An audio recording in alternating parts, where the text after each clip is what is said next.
Agad na napabalikwas ng bangon si Tana nang marinig ang sinabi ni David, ang nakakabatang kapatid niya. Ito ang bunso sa kanilang tatlo.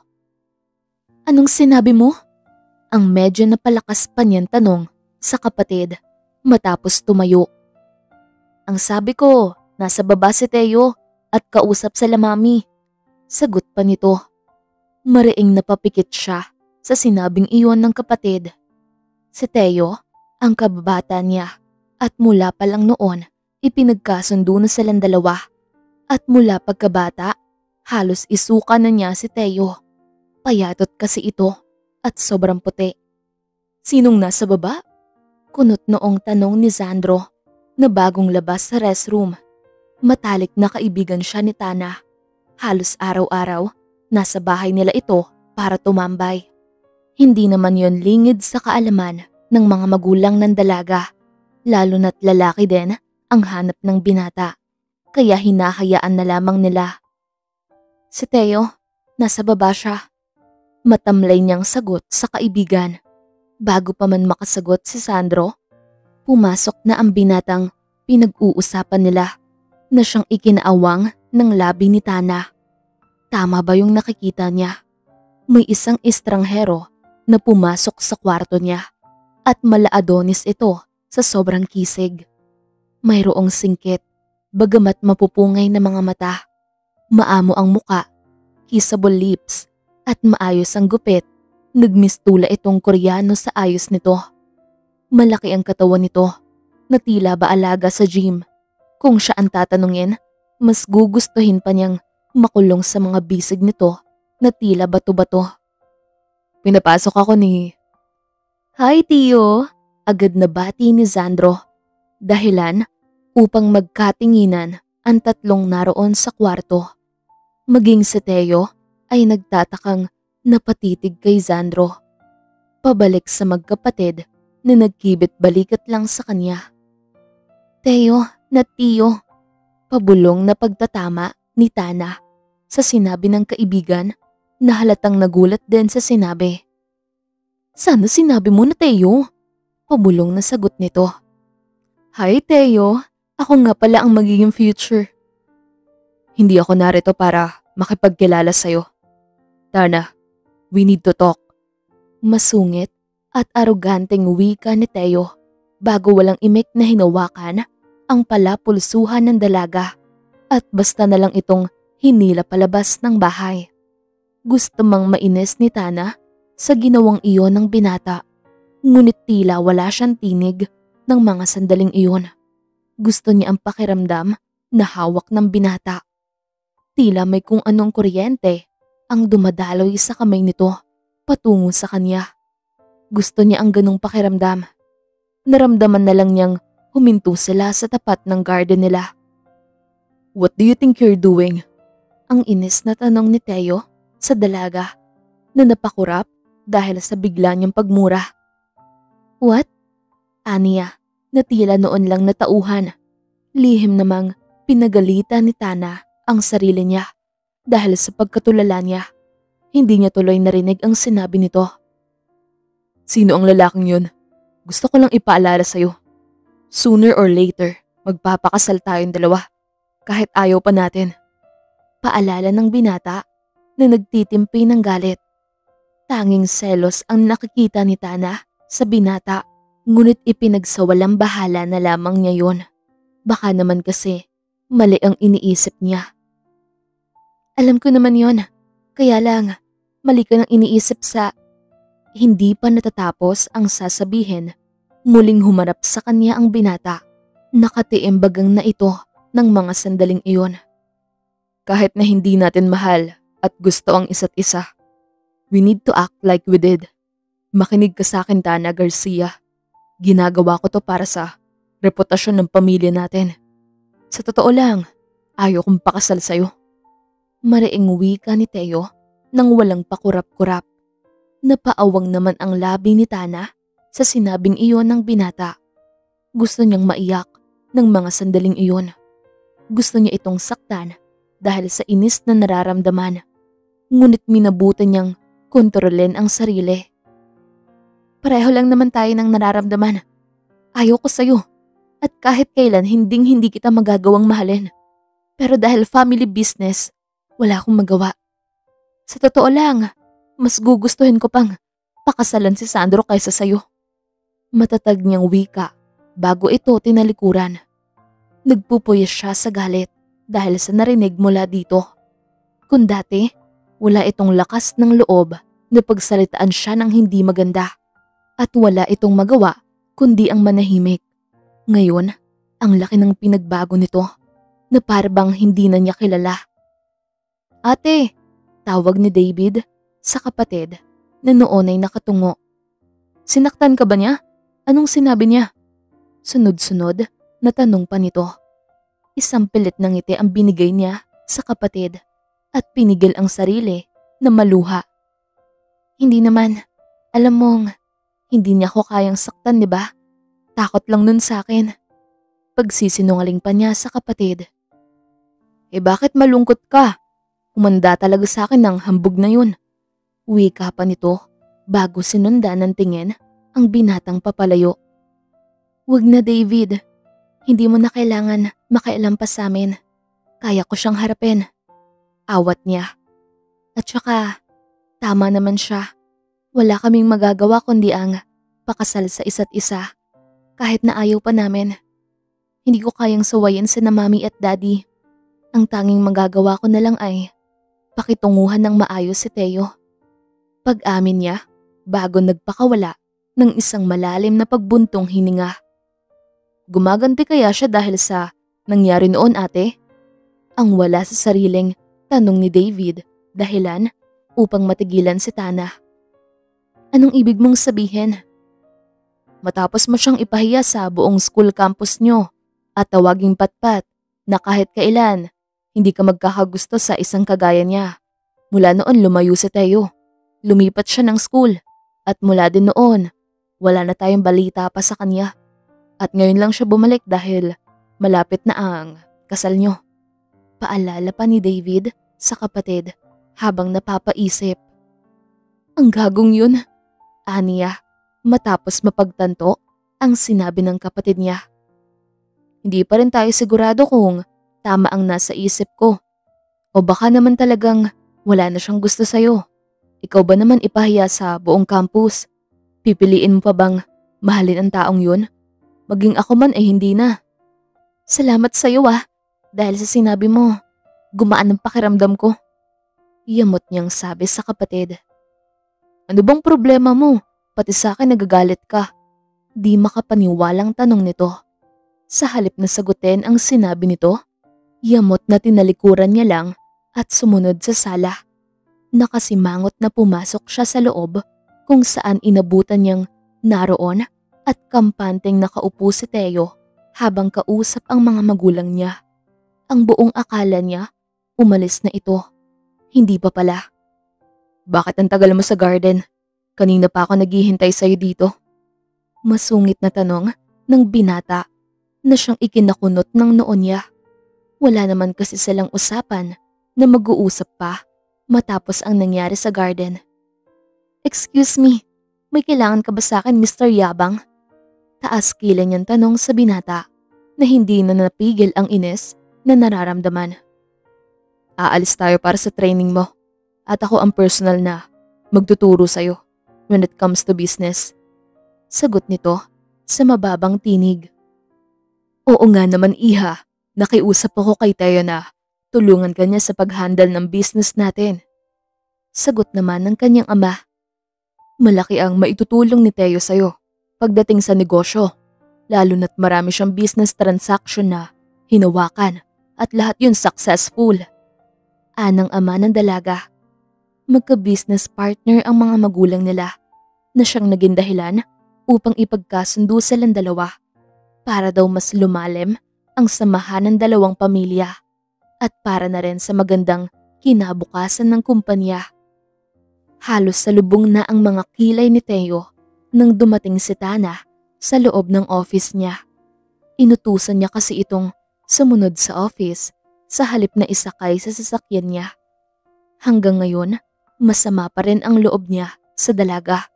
matapos ang ginawa nito sa kanya noong high school pa lamang sila. Bakit ngayon ka lang? 5 minuto na ako naghihintay sa'yo. Ayoko nang pinaghihintay. Masama ang loob na wika niya. Sino bang may kasalanan kung bakit late ako? Kung sinakay mo sana ako sa sasakyan mo, di sana sabay tayo nakarating dito. At hindi ka naghintay sa loob ng 5 minuto. Na akala mo naman, pinaghintay kita ng mahabang panahon. Ingos ni Tana sa binata bago ito tinalikuran at tuluyang pumasok sa loob. Tana! Tawag niya sa dalaga bago ito patakbong sinundan.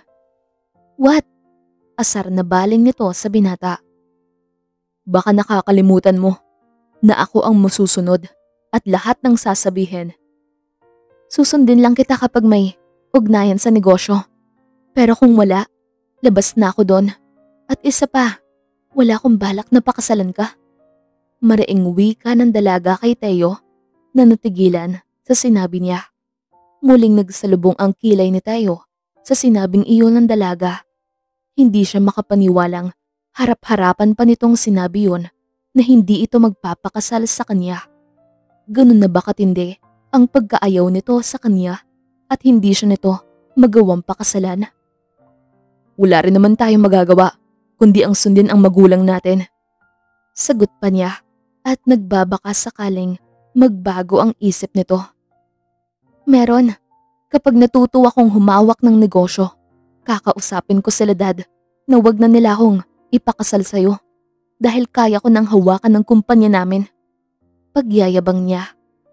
Inis na napatitig siya sa dalaga dahil sa sinabi nitong iyon. Fine, tuturuan kita kung paano humawak ng kumpanya. At kapalit nun, ikaw ang magsasabi sa mga magulang natin na ayaw mong pakasal. Ayaw kong mawalan ng mana. Kaya mas mabuti nang ikaw ang magsabi sa kanila. Final niyang wika kahit sa kaibuturan ng puso niya, iba ang nais nito. Wala naman talagang nagbago sa nararamdaman niya para kay Tana. Gaya pa rin ng dati. Naroon pa rin ang pagnanais sa puso niya na makasama ito habang buhay. Sa kabila ng ginawa nitong pagpapahiya at pananakit sa damdamin niya noong mga high school sila. Aminado siyang may puot sa puso, ngunit agad yun napapalitan ng pagmamahal kapag malapit na siya sa dalaga. Ano, tutunganga lang ba tayo dito at wala kang balak ipakilala ko sa kanila? Pabulong na wika ni Tana. Noon lang napatingin si Teo sa paligid niya. Nasa loob pala sila ng marketing department, kung bakit naman kasi doon siya dinala ng dalaga. Fine. Ingos niya bago ito tinalikuran at lumapit sa mga employee na agad tumayo nang makita siya. Makinig kayo. Mula sa araw na to, dito na papasok si Miss Tana Garcia. Ituro niyo sa kanya ang mga dapat niyang malaman sa loob ng 1 buwan. Miss Tana, siya si Mr. Ong, ang head ng department ng marketing team. At yung nasa tabi niya, si Miss Flores, siya ang marketing designer. And lastly, yung nasa kanan ni Miss Flores ay si Miss Lee, ang leader ng budgeting team leader. May 5 team siyang hawak sa loob ng office na to. Kinakailangan naming ipagsama ang mga team leader upang mapag-usapan nila ng maayusan tungkol sa gagawin nilang bagong business proposal. Paliwanag pa ng binata sa dalagang bahagyang napatango. Kung ganon, dito ako magsisimula. Aniya sa binata at bahagyang napapatangu-tango matapos pasadahan ng tingin ang buong paligid. Huwag kang pakampante kung inaakala mong madali lang ang gagawin nila, nagkakamali ka. Mariing kontra ng binata bago ngumisi na hindi naman nakaligtas sa paningin ni Tana. Huwag mong sabihin. Makinig kayong lahat. Gusto kong ibigay nyo kay Miss Tana ang record ng stocks natin noong nakaraang 2 buwan. Utos pa ni Teo sa mga ito na bahagyan tumango. Miss Tana, kailangan kong malaman kung paano mo pag-aaralan ang data ng nakaraang buwan nang hindi hinihingi ang tulong ng mga empleyado ko. You can ask them, pero bawal kang bigyan ng idea kung paano mo mapapalago ang isang negosyo. Ang unfair naman yata nun. Gusto mo ba talaga akong tulungan o gusto mong matuloy ang kasal? Inis na wika ni Tana na siyang ikinatigil ng mga naroon at halatang nagulat sa mga narinig mula sa dalaga. Paano ka matututo kung wala kang pagsisikap? Kailangan mong matuto sa sarili mong paraan. Hindi sa lahat ng oras, kailangan mong iasa sa ibang tao ang mga kailangan mong matutunan o malaman. Yamot na sabi ni Teo upang itago ang pagkapahiya. Kilala kasi siyang professional ng mga employee nila pagdating sa trabaho. Mukha yatang ang lalim ng pinanghuhugutan mo. Gagawin mo ba o magrereklamo ka? Asar niyang tanong. Oo, ito na. Nanginginig pa nga ang talampakan ko sa sobrang takot sa'yo. Patuloy niya pang pangaasar. Balak mo bang manginis lang dito? Dahil kung oo, ngayon pa lang ipapaban na kita sa mga security guard. Maraing wika niya sa dalagang tila hindi man lang natinag sa sinabi niya. Sa bagay, mula pagkabata, hindi na ito nagpapasindak pa sa kanya. Palaging malakas ang loob nito na kontrolin siya sa lahat ng bagay. Magsasalita na sana siya nang dumating ang daddy niya. Ito ang chairman ng kumpanya kung saan hinirang siya bilang CEO ng kumpanya. Chairman, bati niya sa ama na nakangiti habang nakatingin kay Tana. Nandito ka pala, iha. Hindi ko inaasahan ng biglaan mong pagdalaw. Masaya kong makita ka. Magiliw pang bati ng chairman sa dalaga. Masaya din po akong makita kayo, Uncle. Grabe, it's been a long time mula nang huli ko kayong makita. Magalang pang sagot ni Tana. Kaya nga, iha, at mas nagagalak ako ngayon na makitang magkasama kayong dalawa ni Teo. Bagay na bagay kayong dalawa. Puri pa neto habang kontentong pinagmamasdan ang dalawang magkatabi. Teo, inaasahan kong maayos ang pakikitungo mo kay Miss Tana. Huwag kang gumawa ng isang bagay na ikakasira natin sa pamilya niya. Balang araw ikakasal kayong dalawa upang ituloy ang magandang samahan ng dalawang pamilya. Naiintindihan ko po. Sagot ni Teo sa ama, bagamat lihim na nakakaramdam ng inggit para kay Tana. Mula pagkabata, hindi na sila magkasundo ng daddy niya. Palagi kasi siya nitong dinidiktahan sa mga bagay na kailangan niyang gawin. Nakatingin lang siya sa dalawa na masayang nag-uusap. Ilang sandali lang ang lumipas, nagpaalam na ang daddy niya at inutusan siya nitong pumunta sa opisina nito. Kaya naman saglit niyang iniwan ang dalaga sa labi at inutusang hintayin siya nito bago sumunod sa ama na noon ay naghihintay sa pagdating niya. Matapos pumasok sa loob, sinara niya ang pinto upang makapag-usap sila. Nalaman ko kay Tana na wala siyang balak na pakasal sa'yo. Teo, ikaw na lang ang inaasahan ko upang mapabuti ang samahan ng dalawang kumpanya. Dad, di ba't binilin ko sa'yo na ayusin mo ang pakikisama sa kanya? Gawin mo ang lahat upang mapapayag siya sa kasal. Oras na hindi mo yun ginawa, kakalimutan kong ikaw ang kaisa-isa kong anak. Maraing utos pa nito sa binata na napakuyom ng kamao. Hanggang kailan niyo balak na diktahan ako sa buhay na hindi ko naman gusto? Mariin tanong niya sa ama nang hindi na mapigil ang sarili. Hanggat? Dahil ba iniwan kayo ni Mami? Dahil mas pinili niyang sumama sa iba kesa ang makasama kayo? Teo! Ngayon higit ko nang naiintindihan si Mami kung bakit mas pinili niyang iwan tayo at sumama sa iba. Dahil hindi niya kayang mabuhay nang may ibang taong kumukontrol sa kanya. Inis niyang wika na punong-puno ng hinanakit. Masyadong makasarili ang mami mo. Iniwan niya tayo dahil sa pansarili niyang kaligayahan. Kaya wag na wag mong babanggitin sa harap ko ang pangalan niya dahil iniwan niya tayo dahil hindi na niya nakayanan ang ginagawa mong pagkontrol sa buhay niya. Mariing sagot niya bago ito tinalikuran. Hanggang ngayon, masama pa rin ang loob niya sa ama. Hindi kasi nito magawang tanggapin ang pagkakamali nito, ang mga pagkukulang nito bilang haligi ng tahanan. Nagsisikip ang dibdib niya dahil sa sobrang galit na nararamdaman ng mga sandaling yun. Waribay, may kung anong kumukurot mula sa kaibuturan ng puso niya. Tahimik lang si Tana na sinusundan ang sasakyan ng binata. Mukhang wala ito sa mood. Oo, aminado naman ang dalaga na masungit talaga at arugante si Teo mula pagkabata. At sanay na siya doon, kaya nga madalas niyang bwisitin ito. Minsan pang napatingin sa tumunog na cellphone ang dalaga, kaya saglit niyang binagalan ang takbo ng sasakyan at sinagot ang tawag ng ina ni Teo. Hello po tita, magalang pa niyang bungad mula sa kabilang linya. Iha, kasama mo ba ngayon si Teo? Usisa pa nito na may himig na pag-aalala sa boses nito. Hindi po tita, pero sinusundan ko po ang sasakyan niya ngayon. May problema po ba? Usisa niya na may pagtataka mula sa kabilang linya. Nagkasagutan sila ng daddy niya dahil siguro sa kasal niyong dalawa. Pwede mo ba siyang sundan para sa akin?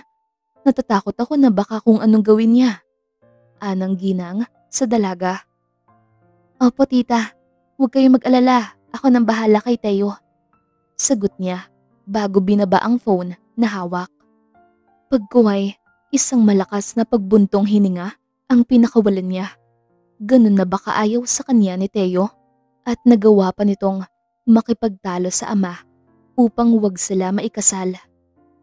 Sa bagay, sa laki ng atraso niya sa binata, marahil hindi siya nito mapapatawad kahit 1,000 sorry pa ang gawin niya. Nasaktan niya si Teo noong mga bata pa sila. Pinahiya niya ito sa buong campus nila. Bata pa siya noon. Akala niya cool ang ganong gawain. Pero hindi pala. Dahil hanggang sa paglaki nila, kinikimkim iyon ni Teo. Siguro nga, deserve niya ang masaktan ngayon. At dahil sa abala ang isip niya, hindi na malaya ng dalaga na nasa gilid na pala sila ng dalampasigan, kung saan malaya niyang pinagmamasdan ang binata na noon ay nakatingin sa kawalan at tila kay lalim ng iniisip. Nang hindi na siya makontento pa, minabutan niyang bumaba at lapitan ito.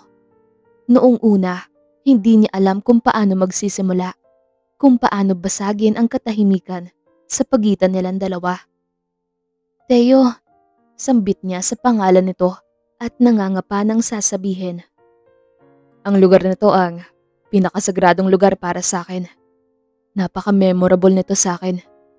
Kwento ni Teo at pigil ang sarili na maiyak bagamat ngumiti ng malungkot. I'm sorry, ang tanging nasabi na lamang niya. Dito ako madalas dalhin ng mami ko sa tuwing malungkot ako, sa tuwing gusto niyang sabay naming pagmasdan ang paglubog ng haring araw. Tanda ko pa ang sinabi niya. Sa bawat paglubog ng araw, mayroong magandang opportunity na darating. Nung araw na yon, pinaniwalaan ko ang sinabi niya. Yung araw na iniwan niya ako at piniling mabuhay ng malaya. Yun pala ang ibig sabihin ng mga katagang binitawan niya. Malungkot na kwento ni Teo sa dalaga na napakunot noo. Ang alam kasi niya, maayos ang samahan ng pamilya ni Teo. At hindi lang yun mabuting may bahay ang ina nito na pwedeng maging huwaran ng lahat. Alam mo, may maganda akong idea para gumaan ang pakiramdam mo. May kilala akong restaurant na malapit dito. Maliit lang siya pero sigurado akong magugustuhan at hahanap-hanapin mo ang luto nila. Kilala ko ang may-ari ng restaurant na yon. Sanggang dikit nga kami eh. Halika na't nagugutom na rin ako. Sumunod ka sa akin, okay? Aniya sa binata upang maiba ang mood nito. Hindi ako. You can't say no. Putol niya sa sasabihin nito. Pagkuway masayang hinila ang binata pabalik sa dala niyang sasakyan. Napangiti siya nang walang magawa ang binata kundi ang tahimik na sundin siya. Ang buong akala pa ni Tana magsusungit na naman ito. Kaya naman masayang dinala niya ito sa favorite restaurant niya. Simple lang yun, bagamat elegante. Sa katunayan nga niyan, madaming kumakain sa lugar na yun. Nandito na tayo. Masaya pa niyang anunsyo Nang marating nila ang lugar na sinasabi niya, napangiti siya bago lumapit kay Teo. Halika na sa loob, aya pa niya bago ito masayang hinila papasok sa loob. Samantalang tahimik lang ang binata na nagpatangay sa dalaga. Anong gusto mong kainin? Treat ko na ngayon. Masaya pa niyang tanong sa binata. Ikaw na ang bahala. Sagot pa nito, bagamat matamang pinagmamasdan ang paligid. Okay, masayang sagot niya bago lumapit sa pinaka-counter kung saan malapit sa pinaka-kusina. Auntie, gaya pa rin ng dati ang order ko. Sarapan niyo po at lagyan niyo po ng kaunting pagmamahal. Masayang wika pa niya. Sige iha, ipapahatid ko na lang dyan. Sagot pa nito mula sa loob ng kusina. Samantalang saglit na natigilan sa Teo nang marinig ang familiar na tinig na yon. Bagamat inakala niyang marahil ay guni-guni niya lang. So, this is the place you were talking about a while ago? Tanong ni Teo sa dalaga na marahang tumango matapos nitong umupo. Ito ang lugar na madalas namin puntahan ni Zandro. Dito kami kumakain. Pag-amin ng dalaga. So close talaga kayo ni Zandro? Usisa niya at pilit na tinago ang sakit nang makaramdam ng panibugho. Yeah, he is my male best friend. At isa pa, tanging si Sandro ang nag-iisang tao. Bukod sa pamilya ko ang naging totoo sa akin.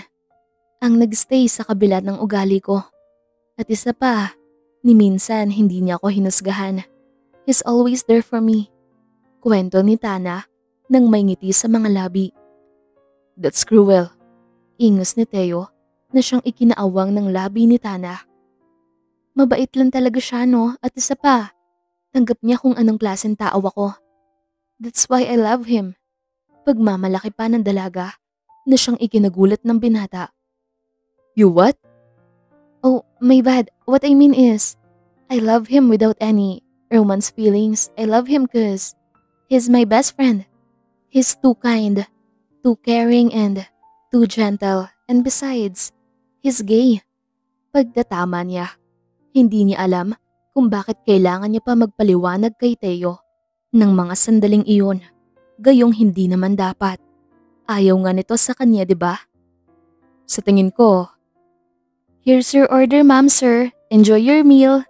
Masaya pang wika ng waitress bago masayang ihain ang order nila. Pagkatapos, umalis din ito nang makatiyak na okay na ang lahat. Kumain na tayo. Masayang aya ni Tana na tila natakam sa pagkaing nakahain. Kung kumilos ka, parang hindi ka nanggaling sa royal blood. Ingos ni Teo sa dalaga, bagamat kumuha na rin ng pagkain. It doesn't matter. Sanay ako sa ganitong lugar. Alam mo, sa totoo lang mas masarap ang pagkain nila kaysa sa luto sa mamahaling restaurant. Pagbibida pa ng dalaga sa binatang napapailing na lang sa kanya, bagamat kumain pa rin. Tahimik na nakatingin lang si Tana sa binata habang nilalasahan nito ang pagkain. Napakunot-noo pa ito pagkuway muling sumubo, bagay na ikinangiti ni Tana. Sabi sa'yo, masarap ang luto nila. Isa to sa mga pinagmamalaki kong pagkain nila na gusto kong matikman mo. Masayang kwento pa niya. Mommy? Sambit ni Teo habang nilalasahan ng pagkain. Nang hindi pa siya makontento, kumuha siya ng pagkaing nasa harapan ng dalaga at walang atubiling isinubo iyon. Teka, pagkain ko kaya? Ganito ang luto ng mami ko. Walang pinagbago. Wika ni Teo kasabay ng paghawak niya sa dibdib. Teka, anong nangyayari sa'yo? Kinakabahan niyang tanong sa binata nang makita ang pamumutla nito. May peanut sa pagkain mo. Usisa ng binata habang nakaawang ang labi at sapo ang dibdib. Hindi ka naman kasi nagtatanong. Ingos niya, bagamat kababakasan ng pag-aalala. Teo, sambit ng ginang, bagamat natigil sa paghakbang. Kahit nanlalabo ang paningin, pilit na inangat ni Teo ang muka. at inaninag ang bulto ng babaeng papalapit. Mami, sambit pa ni Teo nang makaramdam ng pananabik sa ina. Pilit pa siyang tumayo upang sana lapitan ang babae. Ngunit agad itong umalis at tinalikuran siya. Mami, muli ay tawag niya. Hey Teo, ano ba nangyayari sa'yo? Nag-aalalang tanong ni Tana sa binata na nagsimula ng mamantal ang katawan dahil sa allergy nito sa peanut. Teo! Tili niya nang mawalan ito ng malay. Painumin mo siya neto. Anang ginang na bumalik at may dala ng gamot. Auntie, sambit niya sa ginang at ito na mismo ang nagpainom ng gamot sa binata na walang malay. Salamat po auntie, aniya matapos nitong painumin ng binata. Allergy siya sa peanut. Anang ginang at matamang pinagmamasdan ang maamong muka ng binata. Pigil ang sarili na maluha siya kahit hirap na ang kalooban niya na makita ito sa ganong kalagayan. Iuwi mo na siya iha, kailangan niya magpahinga. Utos pa nito sa dalagang nakatingin lang.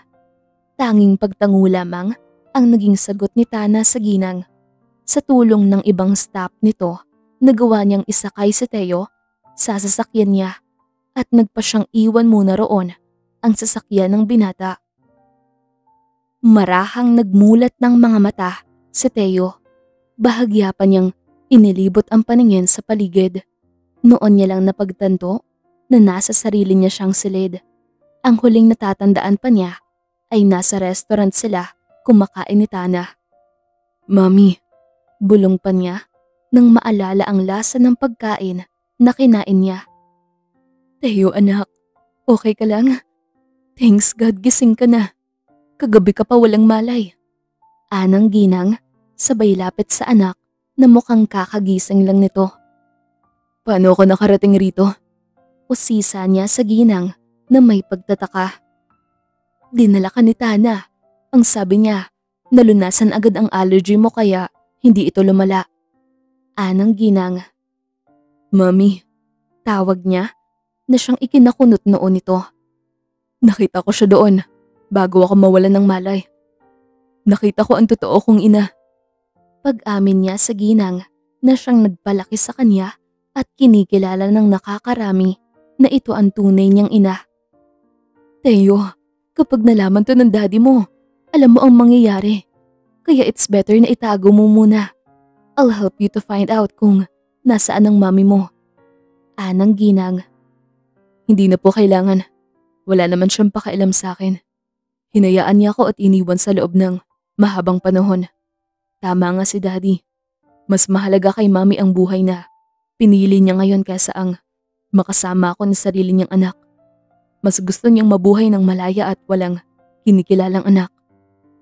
Aniya sa ginang. Pero Teo, kayo ang nagpalaki at nag-aruga sa akin mula nung bata pa ako. Kayo ang inakala ng lahat na tunay kong ina. Mula noon, hindi niyo ako tinuring na ibang tao. Mas minahal niyo ako na parang sarili niyong anak. Pinaramdam niyo sa akin ang kalinga at pagmamahal ng isang ina na hindi ko naramdaman sa akin tunay na ina. Pero sa kabila nun, mas hinahanap ko pa ang pagmamahal ng sarili kong ina. Isang bagay na hindi ko dapat ginawa. Malungkot na wika ni Teo sa ginang. Teo, naiintindihan naman kita at normal lang na hanapin mo ang tunay mong ina. At kahit kailan, hindi ko ipagdadamot yon. Dahil siya ang mami mo at bilang pangalawang ina mo, ang tanging magagawa ko na lang ay suportahan ka sa lahat ng oras. Saad pa nito sa mababang tinig. Thank you mami. Hayaan niyo po, mula sa araw na to, kakalimutan ko ang tungkol sa tunay kong ina. Nang sa ganon, magawa kong makapagsimula uli at ayusin ang relasyon namin ni daddy. Wika pa niya sa ginang na masayang tinanguhan siya bilang pag-ayon. Masaya akong marinig yan mula sa iyo Teo at umaasa ako na sana hindi pa huli ang lahat para sa inyong dalawa ng daddy mo. Be a better son for him kahit na kung minsan hindi siya naging mabuting ama para sa iyo. Wika pa nito nang may ngiti sa labi. Isang marahang pagtango ang ginawa ni Teo bilang pag-ayon sa sinabi ng ginang. Saksi din kasi ito sa kung paano nila pakitunguhan ng kanyang ama ang isa't isa. Nga pala mami, si Tana. Dumaan siya dito kanina. Ang sabi niya, kailangan niyang pumasok sa office upang gawin ang napagkasunduan niyo. Bagay na hindi ko maintindihan, bagamat hindi na ako nagtanong pa. Anang ginang. Takang napatitig naman ang binata sa ginang. Kung ganon, wala talagang balak si Tana na sundin ang kasunduan. Kailangan niyang gumawa ng paraan upang hindi ito magtagumpay. Papasok ako sa office. Pagbibigay alam niya sa ginang. Pero Teo, hindi ka pa ganun kalakas. Kailangan mo magpahinga. Awat ng ginang sa binatang tinahak ang daan patungo sa banyo. May kailangan akong ayusin, ma'am. Katwiran niya sa ginang na napapailing na lang dahil sa katigasan ng ulo niya. I'll talk to your dad. Ako nang bahala na. Kumausap sa kanya na bigyan ka ng break para makapagpahinga ka. Pamimilit pa ng ginang. Ma'am, hindi makakapaghintay ang trabaho ko as CEO. Kailangan kong pag-aralan ang bagong project. Kilala niyo naman si Dad. Katwiran pa ng binata. Alam ko naman yun pero baka nakakalimutan mo rin na hindi makina ang katawan mo. Kailangan mo magpahinga ng sa. Ma'am, uuwi ako kapag hindi kinaya ng katawan ko. Awat niya sa sasabihin ng ginang bago ito tuluyang tinalikuran. Kilala niya kasi ang ina. Mas makulit pa ito sa bata. Alam niyang pipigilan lang siya nito na huwag pumasok sa office, lalo na't hindi pa rin nawawala ang allergy niya. Sa ngayon, isa lang ang mahalaga sa kanya, si Tana. Kailangan niya itong pigilan na matutong humawak ng kumpanya nang sa ganon magawa nitong pakasal sa kanya. Matapos ang ilang minuto sa paghahanda, nagpahatid na siya sa driver niya patungo sa office. Una niyang pinuntahan ang marketing department. Agad niyang pinatawag ang isa sa mga team leader upang makausap tungkol sa plano niya. Ngunit laking gulat pa niya nang malamang hindi lumapit si Tana dito. Bagkus may kasama itong kaibigan na mula pa sa ibang departamento na siyang nagpakunot ng noon niya. What do you mean na may kasama siyang taga-ibang department? Ta kanyang usisa. Dumating po siyang kasama ang kaibigan niya at napag-alaman namin na sa ibang department siya naka-assign. Kaya ayun doon ata nagpapaturo. Katwiran pa nito. Alamin mo kung sino ang kaibigan niyang yun. Tapos ipaalam mo agad sa akin. Utos niya. Sige ho sir. Sagot pa nito bago nilisan ang office ng binata. Isang malalim na pagbuntong hininga ang pinakawala ni Teo bago hinarap ang laptop upang hanapin kung nasaan ang dalaga. Ito ang unang beses na ginawa niyang panoorin sa CCTV ang mga employee nila. Hindi nagtagal, agad niyang nakita ang dalaga na noon ay may kausap na lalaki at mukhang masaya ang mga ito. Hindi tuloy niya napigilan ang mapakuyom ng kamao. Mukhang balak mong sirain yung laptop mo. Ang nakangiting singit ng isang lalaki mula sa may pinto. Halatang tuwang-tuwa ito na makitang galit ang binata. Anong ginagawa mo dito? Masungit niyang tanong sa binata. Ganyan mo ba i-welcome ang gwapo mong pinsan? Lumipad pa ako galing Hong Kong nang mabalitaan kong nagka-allergy ka. Ang buong akala ko hindi ka na makakasurvive. Kaya napauwi ako nang wala sa oras. Biro pa nito na siyang ikinailing ni Teo. Baliw ka talaga. Ingus niya, bagamat nakangiti na. Kailan mo balak na manatili dito? Babalik din ako mamayang hapon. Alam mo na, hindi pwedeng iwan ang responsibilidad natin sa mga employee dahil kung hindi, tayo ang mananagot sa mga boss. Sagot nito. Sinabi mo pa. Anyway, paano mo na lamang nandito ako? Usisa niya. Sinabi ni tita. Ang sabi ko kasi, Dadaan ako para makita ka. Pero sabi ni tita, pumasok ka pa rin. Sagot nito. Ngayon alam ko na ang dahilan kung bakit pumasok ka pa rin. Sa kabila ng nararamdaman mo. Biro pa nito. Anong pinagsasabi mo? Ingos niya. Bagamat pinamulahan ng pisngi. Si Tana ba ang dahilan? Siya lang naman ang nag-iisang babae na minahal mo hanggang ngayon. Sa kabila ng ginawa niya sa'yo, handa ka pa rin mahalin siya. Hindi ko siya gusto at wala akong nararamdaman sa babaeng yun. Ang tanging gusto ko lang ay makaganti sa kanya. Sa ginawa niya sa akin noon nung mga bata pa kami. Pagsisinungaling niya sa pinsan na napakibit balikat lang sa sinabi niya. Sa kabilang banda, natigil ang dalagang papasok sana sa loob ng opisina ng binata. Nang marinig ang sinabi nito, nagmamadali pa naman siya nang malaman na pumasok rin ito sa kabila ng nararamdaman nito dahil sa allergy. Kung ganon, tama si David.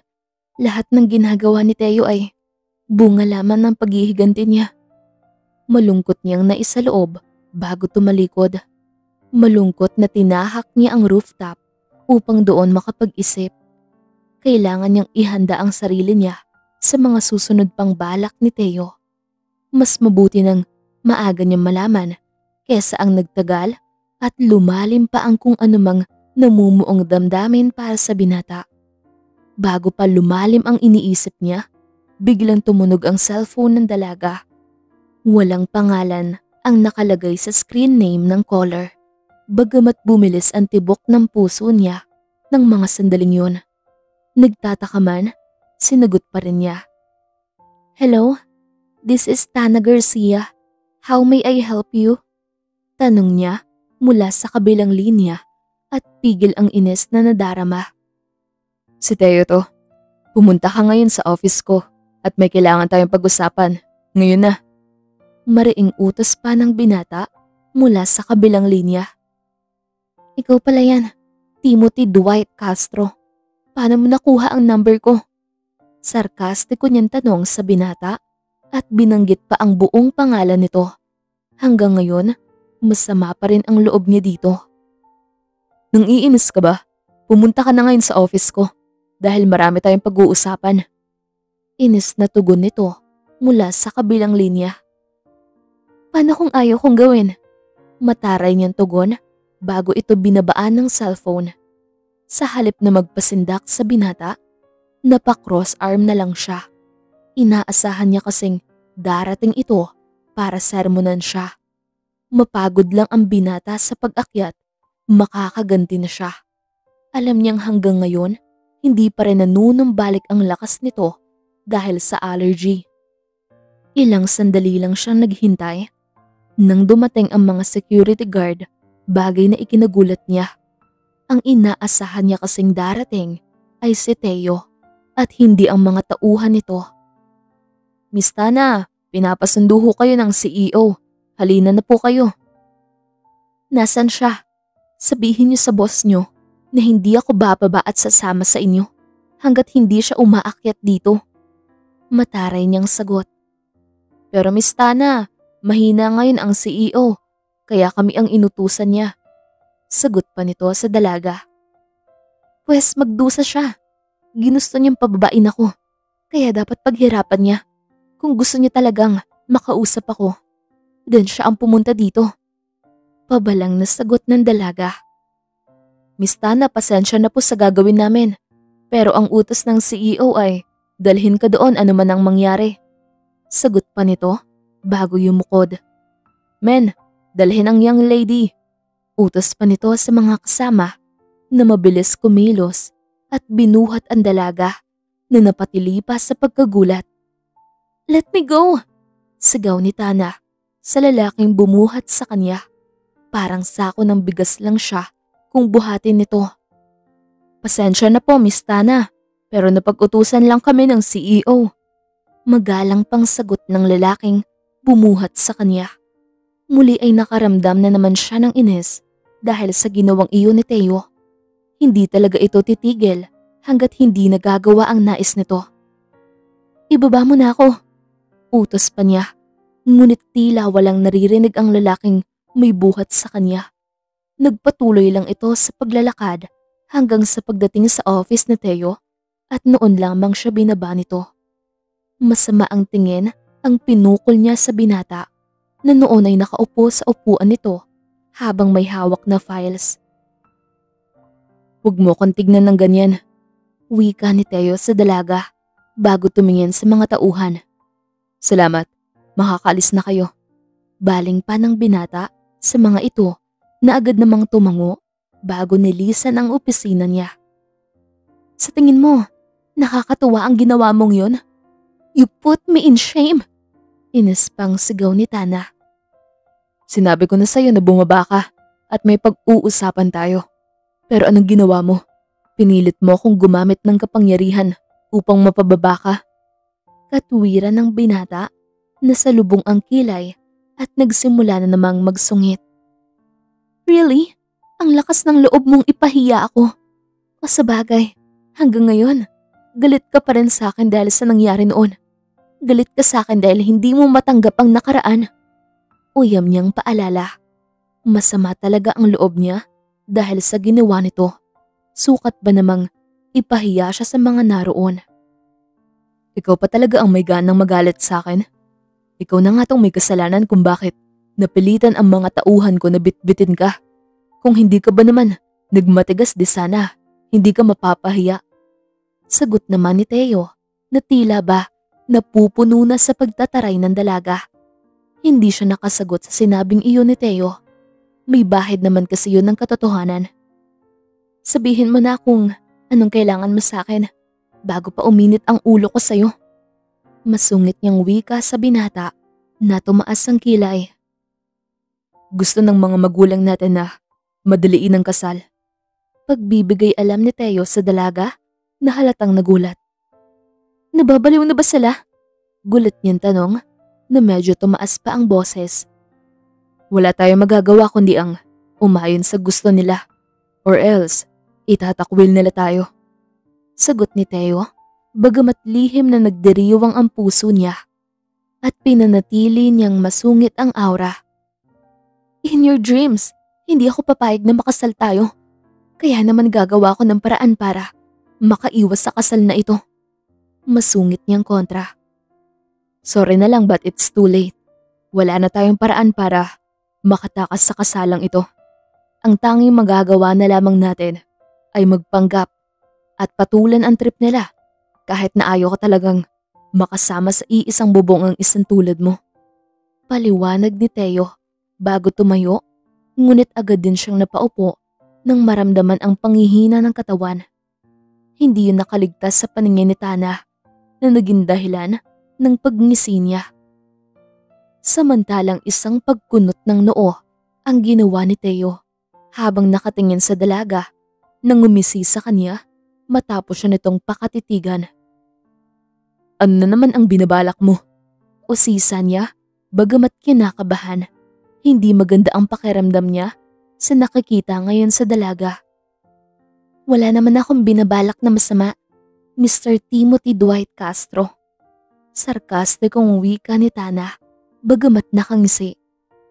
"Naisip ko lang, total gusto nating magpanggap at patulan ang trip ng mga magulang natin. And for sure, darating yung araw na maghihiwalay din tayo. Kasi nga, pinagbuklod lang tayo ng batas at hindi kapalaran. Naisip ko na, bakit hindi natin paniwalain ng mga parents natin na nagkakamabutihan tayong dalawa? Nang sa ganon, hindi nila tayo madaliing magpakasal." Suhestyon pa niya. "Ito ang kapalaran natin at wala na tayong magagawa kundi ang umayon sa kagustuhan at paniniwala nila." Katuwiran ni Teo, bagamat napapailing. Hindi niya kasi gusto ang idea ni Tana. "Alam mong hindi ako naniniwala sa kapalaran mula pa noon. Pwede nating baguhin ang tadhana natin. Depende kung gaano natin kagusto ang isang bagay. Ayaw kong pakasal sa'yo hanggang sa kahuli-hulihang hininga ko. Kaya gagawin ko ang lahat upang maisakatuparan lang yun." Mariing wika ni Tana na siyang kasalungat naman ng sinisigaw ng puso niya. Mariing napapikit si Teo upang kontrolin ang inis na nadarama para sa dalaga. Kung makapagsalita, para bang ang laki ng pagkadisgusto nito sa kanya, na para bang ang laki ng kasalanan niya. Halos isuka siya nito kung makapag-ayaw sa kanya. Nawari ba'y may sakit siyang nakakahawa. Fine, kung anong gusto mo. Payag ako.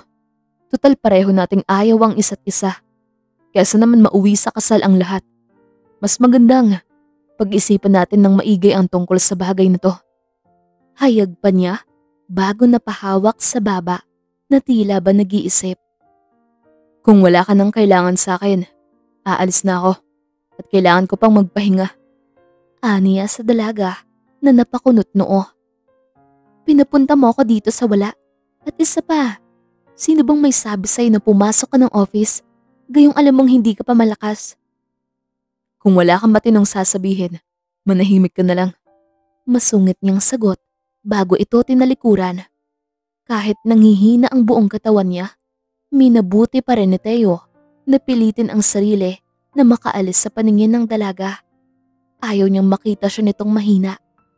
Hindi pa man siya tuluyang nakakalayo nang salubungin siya ng personal driver niya at marahang inalalayan siya hanggang sa makarating sila sa kotse. Salamat, ang tanging nasabi na lamang niya bago kinuha ang tablet na siyang personal niyang ginagamit. Saan niyo pong gustong pumunta, sir? Tanong pa nito sa mahinang tinig. Dalhin mo ko sa tabing dagat. Sagot pa niya. Sa tuwing masama ang pakiramdam niya o kaya naman may mabigat siyang dinadala, ang tabing dagat ang pinaka-stress reliever niya. Naalala niya kasi dito ang ina. Oo, may masakit na nakaraan siya sa tabing dagat. Pero umaasa pa rin siya na darating ang mami niya at babalikan siya. Pero hanggang kailan siya aasa na babalik ito? O baka tama ang daddy niya? Mas mahalaga sa ina ang sarili nitong kaligayahan kaysa sa kanya. At dahil abala ang isip niya sa kung ano-ano, hindi na malaya ng binata na narating na pala nila ang tabing dagat. At mula sa bintana ng sasakyan, nakita niya ang bulto ng isang babae na familiar sa kanya. Iwan mo muna ako dito. Utos niya sa driver matapos bumaba. Pagkuhay, walang imik na tumungo sa babae. Habang palapit siya sa babae, may kung ano sa puso niya ang muli na namang kumirot. Sa loob ng mahabang panahon, hinintay niya ang pagbabalik nito. Umaasa siya na sana muli itong makasama, mayakap at masabi lahat ng hinaing niya sa buhay. Teo, anang babae nang tuluyang makalapit ang binata. Ang tagal kong hinanap kayo. Ang tagal ko naghintay na bumalik ka. Natuparin mo ang pangako mo na hindi mo ko iiwan at hahayaang mag-isa. Na maramdaman ko ang mawalan ng ina. Agad niyang tanong sa babae. Patawarin mo sana ako kung ngayon lang ako nagkaroon ng lakas ng loob na magpakita sa iyo. Anang babae. Iniwan niyo ako sa loob ng mahabang panahon. Umasa ako na babalikan niyo ako. Pero hindi niyo ginawa. Mas pinili niyo mamuhay ng malayo sa akin. Alam niyo kung gaano kasakit para sa akin ang lumaki ng walang ina. Oo, nandyan si Mami Cathy. Binigay niya sa akin ng pagmamahal na hindi niyo nagawa. Pero hindi pa rin sapat yun. Dahil kayo ang kailangan ko sa mga oras na lugmok ako. Ng mga sandaling kailangan ko ng karamay. Pero kayo mismo umaayaw sa akin. Sumbat niya sa ina.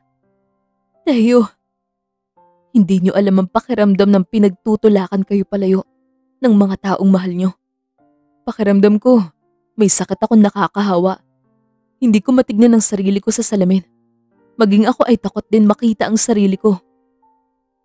Teo anak, hindi mo naiintindihan ang lahat. Iniwan kita dahil sa hindi kita mahal. Hindi dahil sa ayaw ko sa'yo. Ayaw ko lang na malagay ka sa alanganing sitwasyon.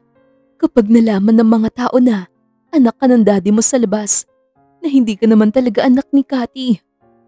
Tangkapang paliwanag ng matanda sa binata. Ayaw niyo malagay ako sa alanganing buhay. Di sana noon pa lang, iniwan niyo na ako. Hindi na kayo nagpakilala bilang ina ko. Kung sa huli, iiwan at hindi niyo din magagawang ipaglaban ako. Kasi ang sakit-sakit. Umaasa na babalikan niyo ko. Araw-araw kong tinatanong kung anong nagawa kong pagkakamali at di niyo ako magawang balikan. Umiiyak na niyang tanong sa ina. Teo, gusto lang kitang protektahan kaya ginawa ko yun. Patawarin mo sana ako kung naging duwag ako na ipaglaban ka. Noong mga sandaling yun, wala akong ibang inisip kundi ang kapakanan mo. Gusto kong manatiling lihim ang sekreto mo. Saad pa nito. Protektahan saan? Gusto niyong patawarin ko kayo? Gayong pinakita niyo lang sa akin kung gaano kayo kaduwag na harapin ang katotohanan. Kapakanan ko ang iniisip niyo o kapakanan niyo?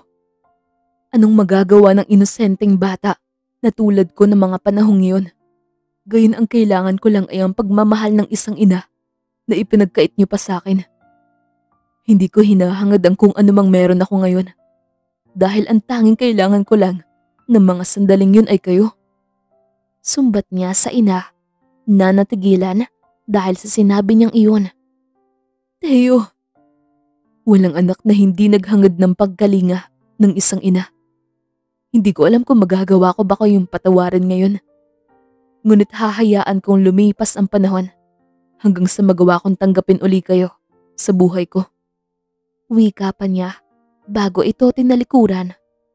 Mabibigat ang mga paa na inihakbang niya ito palayo sa ina. Sa loob ng mahabang panahon, nakinikimkim niya ang sama ng loob para dito dahil sa ginawa nitong pag-iwan sa kanya. At ngayon, nasabi na niya ang mga sakit na matagal niyang itinatago. Naibsan ang bigat ng nararamdaman niya. Ngunit nag-iwan iyon ng malalim na sugat sa puso niya. Saglit na nahinto si Tana sa paghakbang nang dumaan si Teo kasama ng ilang bantay nito. Hindi maipinta ang mukha ng binata. Nawari ba'y may malaking problema. Kaya naman sinundan niya ang mga ito hanggang sa meeting room na halatang ikinagulat ng mga naroon. Hindi niya inaasahan na may board meeting pala. Miss Garcia, pwede ka nang umupo. Wika ni Teo sa formal na tinig na agad namang sinunod ng dalaga. Pagkaupo ni Tana sa tabi ni Mr. Ong, pagkuway, palihim na inilapit ang ulo dito upang mag-usisa. Anong nangyayari? Bakit mainit ang ulo ng CEO? Usisa niya na may pagtataka. Gusto niyang makuha ang project sa Lee's Empire, which is sa tabi ng dagat. Yung maliit na village doon, kwento pa nito sa pabulong na tinig. Kung tama ang pagkakarinig niya, ang tinutukoy ni Mr. Ong na village ay ang kinatatayuan ng restaurant na madalas niyang puntahan. Kapag nakuha yon ng kahit na sinong negosyante, kawawa ang mga nakatira doon. Anong binabalak niyang gawin? Bakit gusto niyang makuha ang project? Gusto kong kunin ang project, ano man ang mangyari. Ayaw ko mapuntahin sa iba. Marahas na wika ni Teo bago sumulyap sa dalaga na sa pagkakataong iyon nahuli niyang nakikipag-usap kay Mr. Ong. Miss Tana Garcia, gusto mong patunayan ang sarili mo, di ba? Gusto mong patunayan na karapat dapat ka na humawak ng negosyo. Ito na ang pagkakataon mo na magawa yun. Wika ni Teo. Ako? Tanong niya na di makapaniwala sa narinig. Pero wala akong kakayahan na makipag-transaction. I'll help you. Wika ni Teo bago tumingin sa mga naroon. Maghanap kayo ng impormasyon sa kalaban. Nang sa ganon, makuha natin ang project. Dati naman, wala siyang pakailam sa maliit na project. Pero ngayon, porsigido siyang makuha yun. Bagay na nakakapagtaka. Saad pa ni Mr. Ong.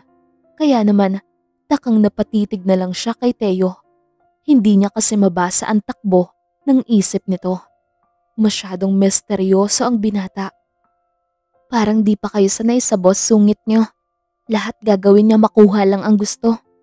Pasarinig niya. Hindi talaga. Hindi siya kumukuha ng maliit na project at wala siyang pakailam sa mga yun. Pero parang napakalaking project ang gusto niyang makuha. Sagot pa ni Mr. Ong. Matapos ang meeting, agad siyang sumunod sa office ni Teo nang sa ganon, makausap niya ito ng maayos tungkol sa project. Teo, about sa project, hindi ko alam kung ano ang binabalak mo. Hindi ko mahulaan ang takbo ng isip mo. Pero nakakapagtaka lang kung bakit gusto mong makuha ang project. Aniya sa binata nang maiwan silang dalawa sa loob ng office nito. Dapat ba may mas malalim na dahilan para kunin ko ang project? Mahalaga sa akin ang seaside. Yun lang yun, kaya gusto kong makuha ang project. Sagot pa ng binata kay Tana. Dahil ba sa alaala mo kay Tita Cathy? Which is, she's still breathing at maayos siya ngayon. Alam ko na kung minsan kailangan nating i-keep yung memory natin. Pero sa tingin ko, mas makakabuti kung sa iba mapunta ang project. Kumpara sa ikakabuti ng village. Wika ni Tana sa mahinahong tinig bagamat nagtataka. It's not about her. Wika ni Teo. Kung ganun, sino? Bakit ayaw mamakuha ng iba ang project na yon? Someone na sobrang espesyal sa puso ko. Kaya ayaw kong mawala sa akin ang lugar na yon. Dahil tanging yun na lamang ang meron akong alaala sa kanya. Sagot ni Teo bago napakuyom ng kamao. Someone special? Kaya ba ayaw niyang pakasal sa akin dahil sa babaeng yun? Ang nais sa loob ni Tana at matamang pinakatitigan ang binata. Bakit ka ganyan makatingin sa akin? Ang inosente pang tanong ni Teo sa dalaga nang mapansin nitong nakatitig ng matalim sa kanya. Ang akala ko kasi ako ang first love mo back then, pero hindi pala. Ang swerte niya dahil hanggang ngayon, mahal na mahal mo pa rin siya.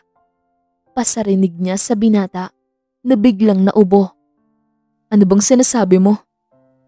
Wala, kalimutan mo na lang yon. Ngayon alam ko na.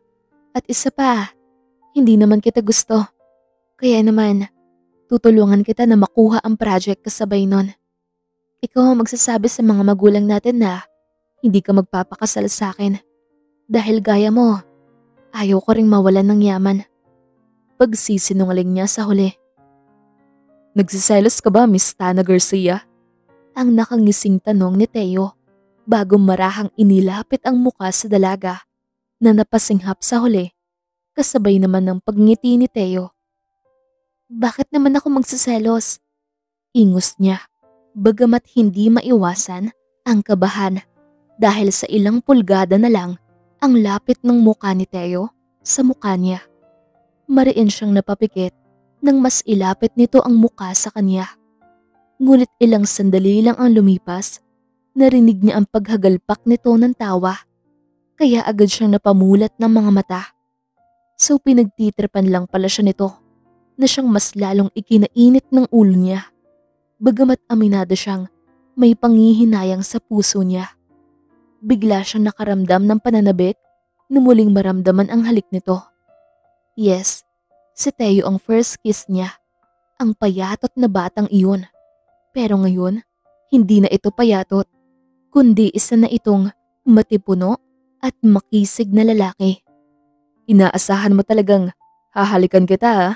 Not gonna happen. Ang pang-aasar ni Teo, napigil ang sarili na muling matawa. Ang kapal na mukha mo, para sabihin ko sa'yo na hindi ka marunong humalik. Kaya bakit ko pa aasahan mula sa'yo? Balik pang iinsulto niya na siyang ikinatigil nito sa huli na ikinangisi naman ng dalaga. Pero syempre, hindi yun totoo. Para sa kanya, si Teo ang pinaka-best kisser. Pero sa bagay, wala pa naman siyang nahalikan na ibang lalaki. Si Teo lang ang bukod tanging humalik sa kanya. Ang batang payatot na yun noong mga kabataan nila. Ngayon masubukan. Nakangising wika ni Teo bago muling lumapit sa dalaga na naalarma sa ginawa niya. Biglang napaatras si Tana sa ginawang iyon ni Teo. Kasabay ng pag-atras niya, ang pagtama ng likod niya sa pader na naging dahilan upang mas lalong mapangisi ang binata. Pagkuhay, kinorner siya nito. Dumoble ang kabang nararamdaman ni Tana nang muling ilapit ni Teo ang muka nito sa kanya. Maging ang mainit na hininga nito ay nadadama na niya. Ang mabangong hininga nito na sumusuot sa ilong niya. Teo, nauutal niyang sambit kasabay ng pagharang niya ng mga kamay sa pagitan nilang dalawa. Napasinghap pa siya nang hawakan ng binata ang gilid ng labi niya. "These lips is only mine," wika ni Teo sa mahinahong tinig bagamat pigil ang paghinga. "Especially you, Miss Tana Garcia." Sambit pa niya bago yun dinampian ng magaang halik sa labi. "Sir, may..."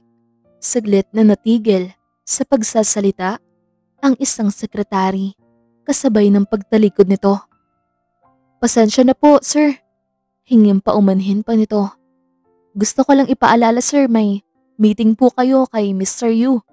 Pagbibigay alam nito bago nilisan ang opisina ng binata. "Nakakainis," sambit ni Tana bago tinulak palayo sa kanya ang binata. "Saan ka pupunta?" Usisa ni Teo sa dalaga na nagdadabog. "Ayaw kong makita ang pagmumukha mo matapos ang nangyari kanina." Yamot pa niyang sagot. "May lakad tayo." "Kaya mo na mag-isa yan." Yamot niyang wika bago ito tinalikuran. Masama talaga ang loob niya kay Teo. Pakiramdam niya, pinaglalaroan lang siya ng binata. Mukhang tuwang-tuwa ito kapag nakikita kung paano siya matense kapag tinutukso nito. Masayang sinalubong ni Teo ang bagong investors nila na si Mr. Yu. Sa katunayan, nasa loob sila ng isang fancy restaurant kung saan napagkasunduan nila na doon na lamang magkita. Nakangiting napapatango siya habang pinakikinggan ang lalaki na nagsasalita. Nang biglang maagaw ng pansin niya ang dalagang nasa kabilang lamesa sa di kalayuan at may kasama itong lalaki. Kung tama ang pagkakaalala niya, ito yung lalaking kasama nito sa kwarto noon. Muling naningkit ang mga mata niya dahil sa panibugho. "Mr. Castro, is there any problem?" Anang lalaki sa binata bago sinundan ng tingin ang tinitignan ni Teo. "Is she your girlfriend?" Usisa pa nito. She's my fiancé." Sagot pa niya at hindi naalis ang tingin sa dalaga. "You wanna talk to her? Actually, the meeting is already gone. Go chase your girl. Don't let anyone snatch her from you." Anang lalaki na nakangiti. "Thank you, Mr. Yu. If you don't mind, my secretary will accompany you while I'm chasing my girlfriend."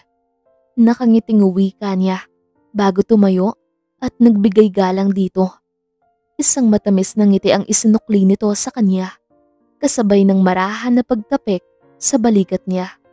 Pagkaalis ni Mr. Yu, agad na tinungo ni Teo ang kinaroroonan ng dalaga. Mukhang nagulat pa ito nang makita siya. Bago pa man makatayo si Tana, nakangiting tinabihan na niya ito sa upuan na siyang ipinagtataka ng dalaga.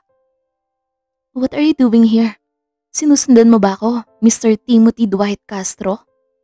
Usisa ni Tana sa pabulong na tinig. "I am your fiancé, kaya natural na bantayan kita. Baka kasi may ibang umagaw sa'yo while I'm out of nowhere. Mahirap na." Sagot pa niya bago sinulyapan si Sandro. "May sinat ka ba? O gutom ka lang? Bigla-bigla ka kasing nagiging possessive." Ingos ni Tana, bagamat lihim na natuwa sa sinabing iyon ng binata. Tikim ni Sandro. "Excuse me lang ha? Pinagseselosan mo pa talaga ako?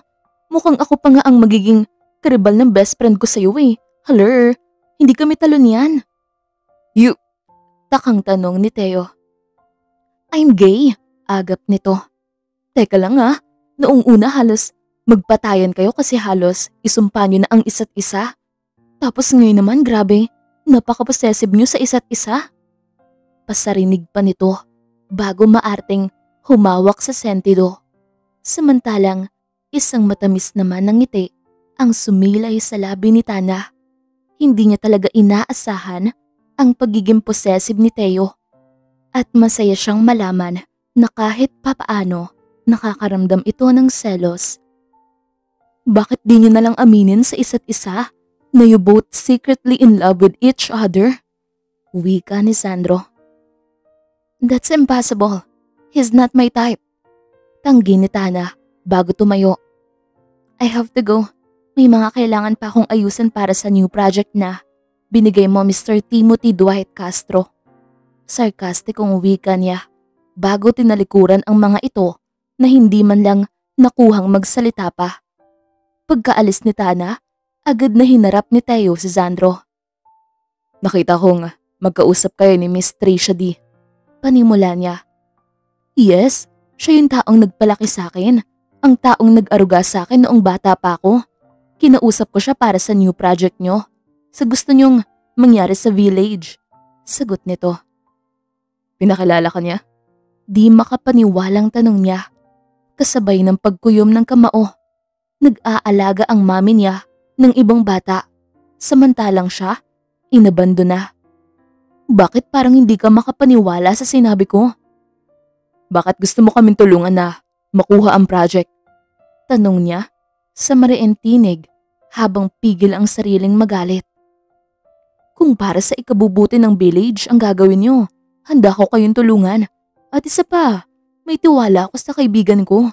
Alam kong hindi siya gagawa ng isang pagkakamali na ikakasira niya sa paningin ng mga tao sa village, lalo na kay auntie. Sagot pa nito sa formal na tinig. Marahang napatango si Teo sa sinabing iyon ng binatang kaharap. May bahid yun ng katotohanan. 2 weeks later, nakangiting nakaharap si Tana sa laptop niya. Masaya siya dahil finally nagawa niya magtagumpay sa unang project na binigay ni Teo.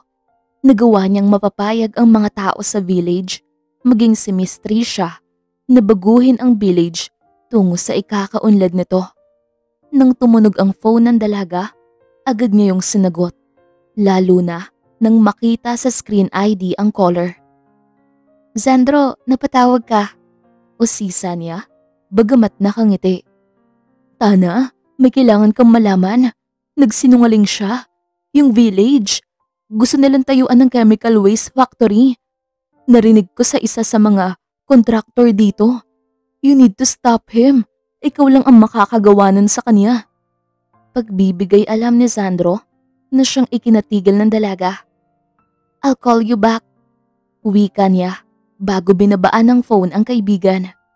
Inis na nagtungo siya sa opisina ng binata kung saan inabutan niya itong may kausap sa phone. Okay, thank you. I'll call you later. Paalam pa ni Teo bago ibinaba ang phone na hawak at hinarap ang dalagang padabog na lumapit sa kanya.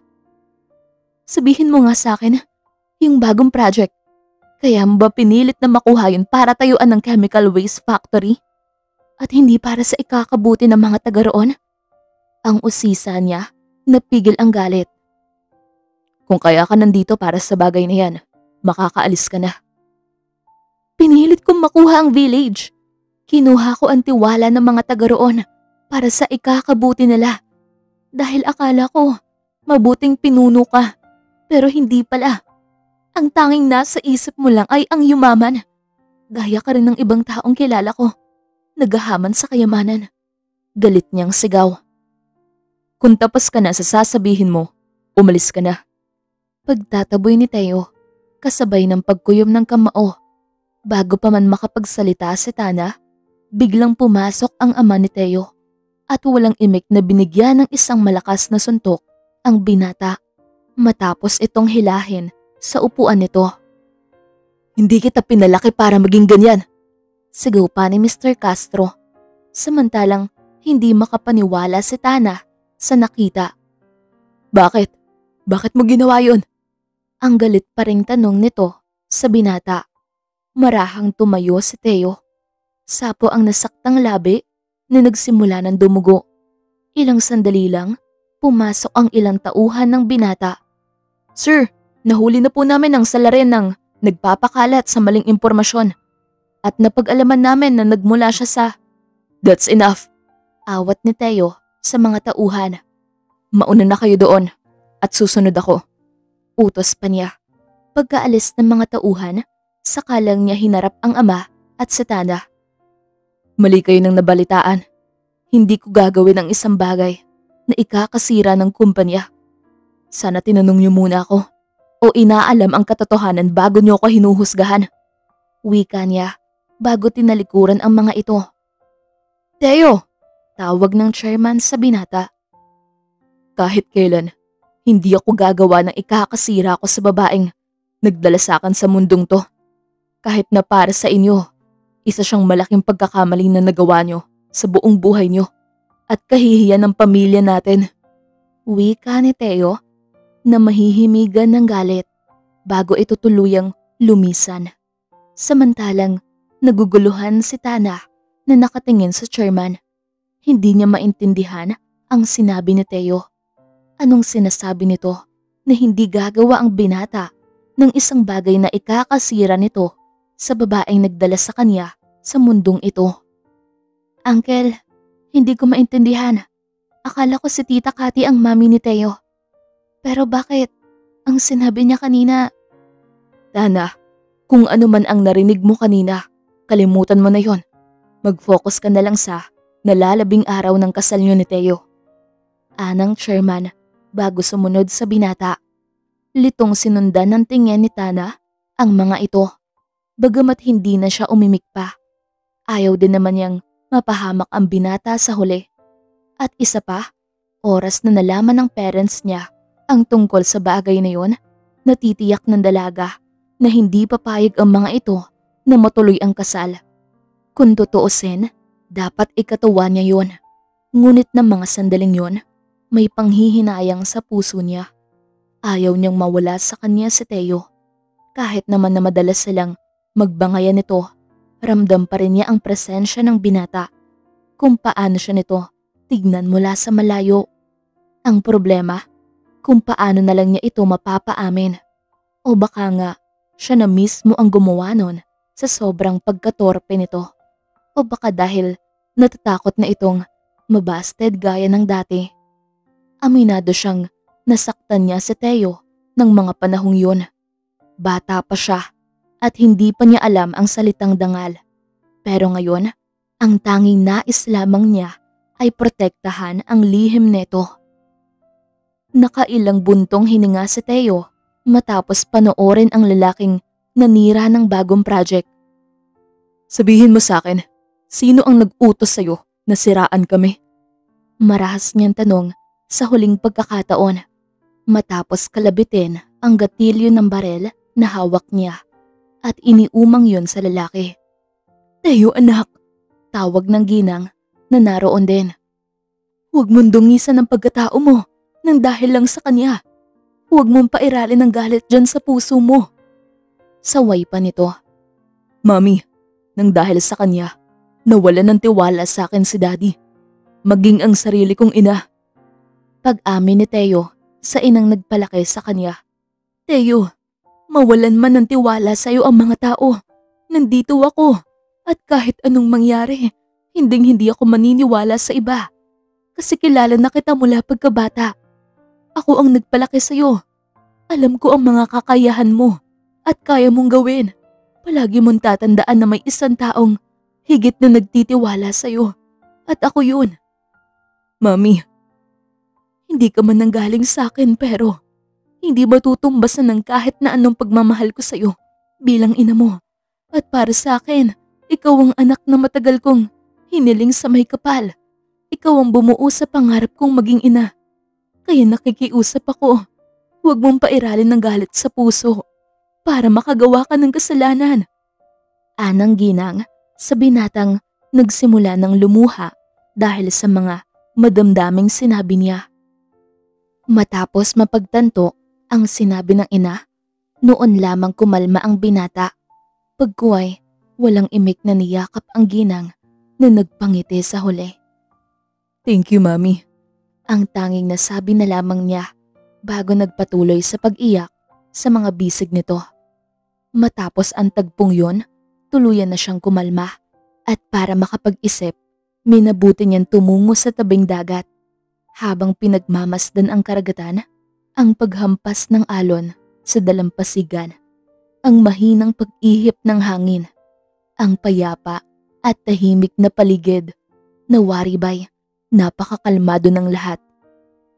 Sabi na nga ba, nandito ka lang. Ang nakangiting wika ni Tana sa binatang nagulat sa bigla niyang pagsulpot.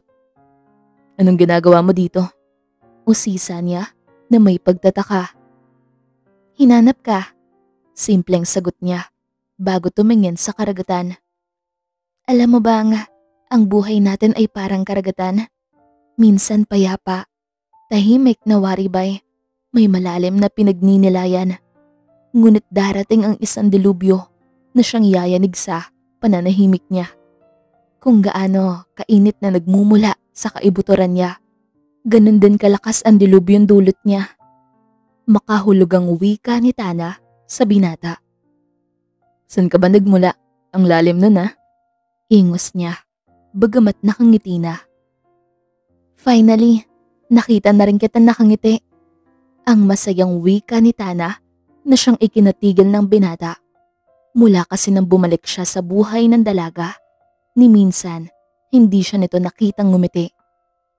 Anong dahilan at hinanap mo ko? Usisa niya, bagamat may pagtataka.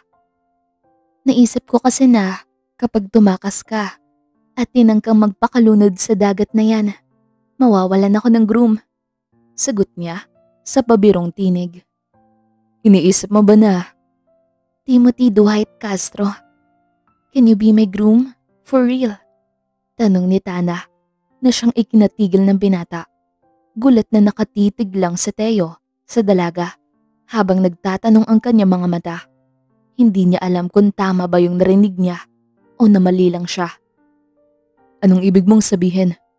Usisa niya na nalilito. Kahit kailan talaga, napaka-slow mo when it comes to love. Ako na nga yung nag-aaya sa'yo. Hello, I'm Tana Garcia. Only... You're too cute. Ang nakangiting wika ni Teo sa dalaga na bigla na lang pinamulahan ng pisngi. Teo, seryoso ko sa sinasabi ko. Marami ka pang hindi alam tungkol sa akin. Ang tungkol sa real mom ko, na isa lang akong anak sa labas ng daddy ko, na nagawang palakihin ni Mami Cathy sa kabila ng pangloloko sa kanya ng mga magulang ko. Wika ni Teo na bahagyang nalungkot. Ano naman ngayon? Para sa akin, isa ka pa ring Castro at anak ka ni Tita Cathy at hindi magbabago yon. Wika niya nang nakangiti. Teo, hindi mo kailangan matakot sa mundong to na puro panghuhusga lang ang kayang gawin. Mga taong handa kang hatakin pababa kapag nakitaan ka nila ng pagkakamali. Mga taong ang alam lamang ay manghatak pababa sa halip na itaas ka. Hayag ng dalaga. Hindi ko inaasahan na ganyan ka mag-isip. Ang Tana na nakilala ko, napaka-immature.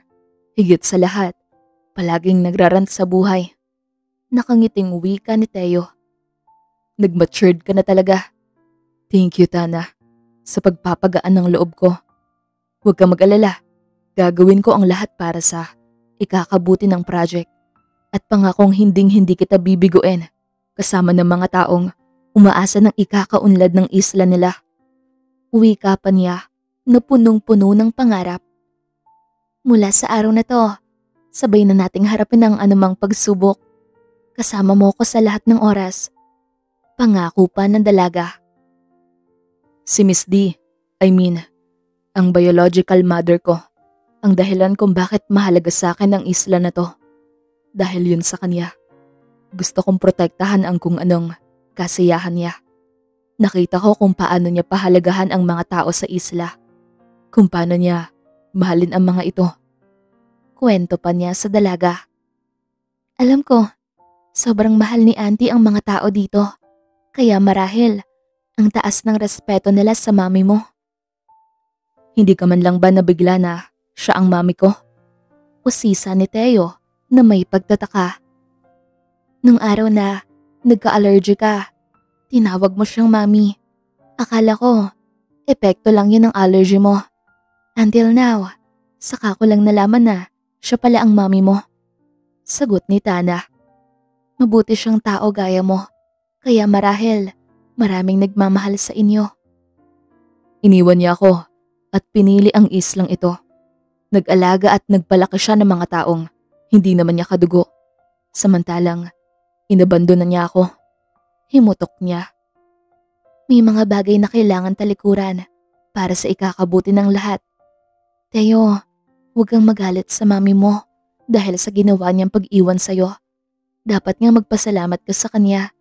Kasi kung hindi dahil sa kanya, wala ka sa mundong to.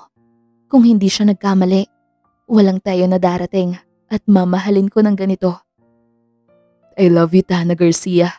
Bulong ni Teo bago dinampian ng halik sa labi ang dalaga. I love you so much, Timothy Dwight Castro. Tugon ni Tana sa binata bago gigil na kinurot ang pisngi nito. Isang matamis na ngiti lang ang naging tugon ng binata. Siguro nga, magandang simula na rin yun para sa kanila. Dahil sa issue na yun, kinailangan ni Teo na manatili sa island para patunayan sa mga naroon na wala itong masamang balak sa lugar ng mga ito. At para na rin makasama ni Tana ng matagal ang binata, nagpasya siyang tumulong na rin sa mga naroon at sa mga kailangan ayusin. Nakangiting pinagmamasdan niya sa Teo na noon ay abala sa pakikipag-usap. Ng mga sandaling yon ang cool nito. Tana, watch out! Sigaw ni Teo sa dalaga. Ngunit huli na ang lahat.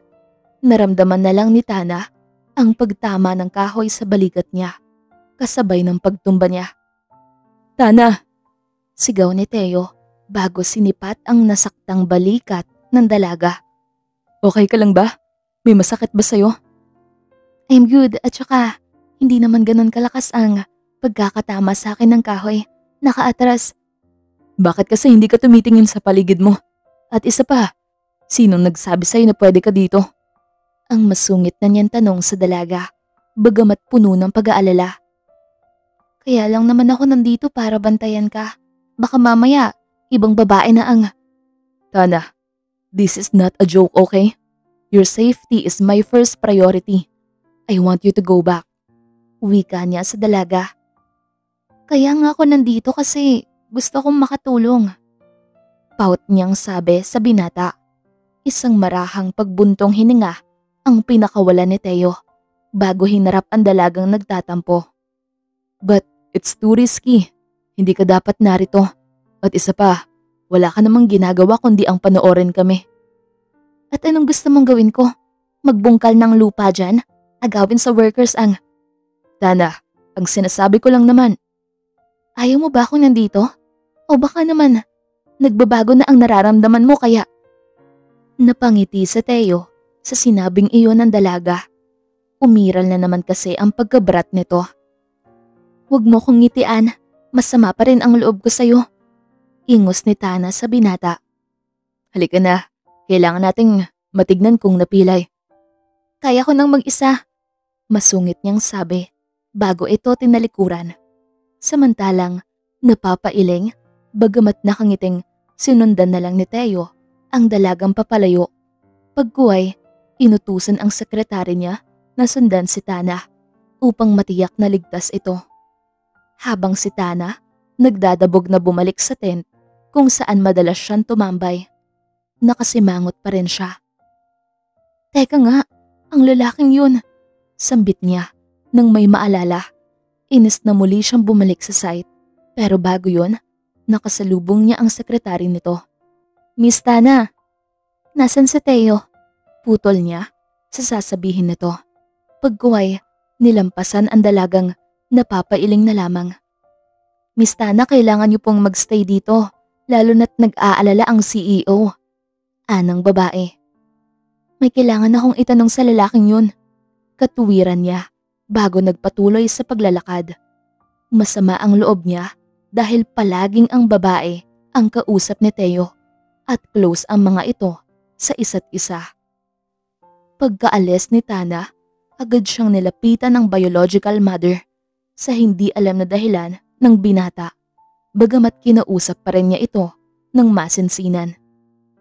Anong kailangan niyo sa akin? Takang tanong niya sa ina.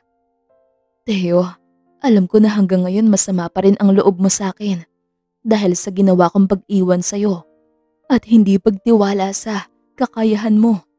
Ngunit gusto kong magpasalamat sa ginawa mo ngayon sa village namin. Anang ginang nang nakangiti. Ginawa ko lang kung ano ang tama at isa pa, hindi ko ugaling gumanti. Ang totoo, naiinggit ako sa mga tao dito. Nakita ko kung paano ka mag-alala para sa kanila. Kung paano masala, alagaan at tartuhin ng mabuti. Bagay na hindi mo nagawa para sa akin.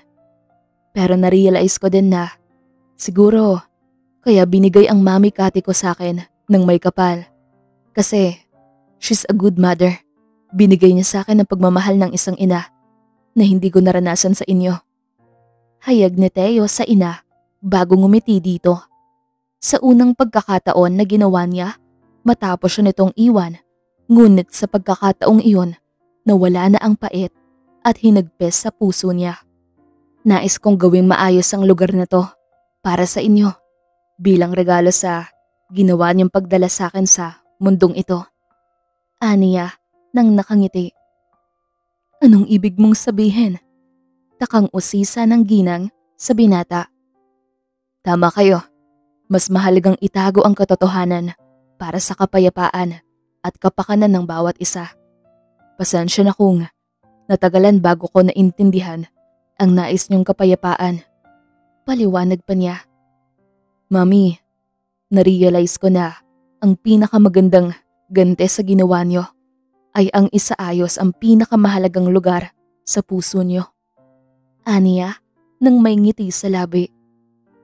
Teo anak, tama nga ang ginawa kong pag-iwan sa'yo sa piling ni Kati. Alam kong mapapalaki ka niya ng maayos at may puso. Mahuhubog ka niya sa mabuting tao. Wika pa nito at pigil ang sarili na maiyak. Tama kayo. Hindi ako magiging ganito kundi dahil kay Mami Kati. Isa siyang huwarang ina na dapat tularan ng nakakarami. Proud niyang wika sa ginang. Salamat sa pagdala sa akin sa mundong ito at pag-iwan sa akin sa mga kamay ng mabuting tao. Aniya bago niyakap ang ginang. Salamat Teo. Anang ginang na hindi na napigil ang sarili na maiyak. Huwag kayong mawawala sa nalalapit na kasal ko. Gusto kong masaksihan niyo ang pinakamahalagang araw ng buhay ko. Gaya kung paano niyo ko dalhin sa mundong to. Aniya sa ginang matapos kumalas sa mga yakap nito. Masaya ako para sa iyo Teo at umaasa ako na sana hindi ka magbago. Anang ginang bagamat nakangiti pa rin. Huwag kayong mag-alala mami, mananatili ako sa kung ano niyo ako nakilala. Sagot niya bago tumingin sa pinto na nakaawang kung saan nakita niya nakatayo si Tana. Ngumiti siya, sabay aya sa dalaga. Mami, gusto kong makilala niyo ang babaeng pinakamamahal ko hanggang ngayon. Aniya sa ginang na ngumiti. Natutuwa akong malaman na sa lawak ng mundo, si Tana ang pinili mo. Alam ko na magiging mabuting asawa at ina ng magiging anak niyo. Anang ginang na nakangiti. Finally tita, kilala niyo na rin ako bilang fiancé ng anak niyo. Pabirong sabi ng dalaga. Honestly, last week ko pa nalaman na kayo ang mami ni Teo. Kaya lang, hinintay ko ang araw na to na siya ang magpakilala sa akin sa inyo. Aniya at sinulipan ang binata na nakangiti lang. At masaya akong malaman yon. Thank you Tana sa pagmamahal na binibigay mo sa anak ko. Kung hindi ko lang talaga mahal yan, matagal ko nang sinipaan ang lalaking yan sa mga pagsusungit niya. Pabirong wika ni Tana na siyang ikinatawa ng ginang. Samantalang masayang pinanood lang ni Teo ang dalawang babae na halatang masayang kausap ang isa't isa. Kontento na siya na panoorin ang mga ito na tila ba nagkaroon ng katuparan ang matagal na niyang pangarap. Matapos ang ilang sandali, nagpaalam na ang ginang na may gagawin pa kaya naiwan ng magkasintahan. Ang saya mo ngayon puna ni Tana sa binata. Masaya akong nasa ayos na ang lahat. Ganito pala ang pakiramdam kapag natanggap ka ng buo ng mga magulang mo. At hayaan kang magpasya ng kalayaang gusto mo. Magaan sa pakiramdam na para bang lahat ng alalahanin at what if mo nasagot na. Hayag pa niya.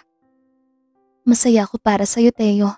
Kaya naman, mula sa araw na to, ayaw kong mabura ang mga ngiti dyan sa labi mo. Ayaw kong magsungit ka na naman. Uwi ka niya bago muling pinisel ang pisngi nito. Oo na po, Miss Tana Garcia. Soon to be, Mrs. Castro. Nakangiting sagot niya at niyakap mula sa likuran ang dalaga. Iyakap na punong-puno ng pagmamahal. Para kay Teo, ang pagpapatawad ay daan upang muling sumaya. Ang pagtanggap ng mga pagkakamaling nagawa nila sa buhay mo ay siya ring daan upang magawa mong pakawalan ang mga lungkot ng nakaraan na hindi maiwawaglit ng kahit anong galit. Ang pagmamahal natin sa isang tao, mananatili yun sa kaibuturan ng mga puso natin.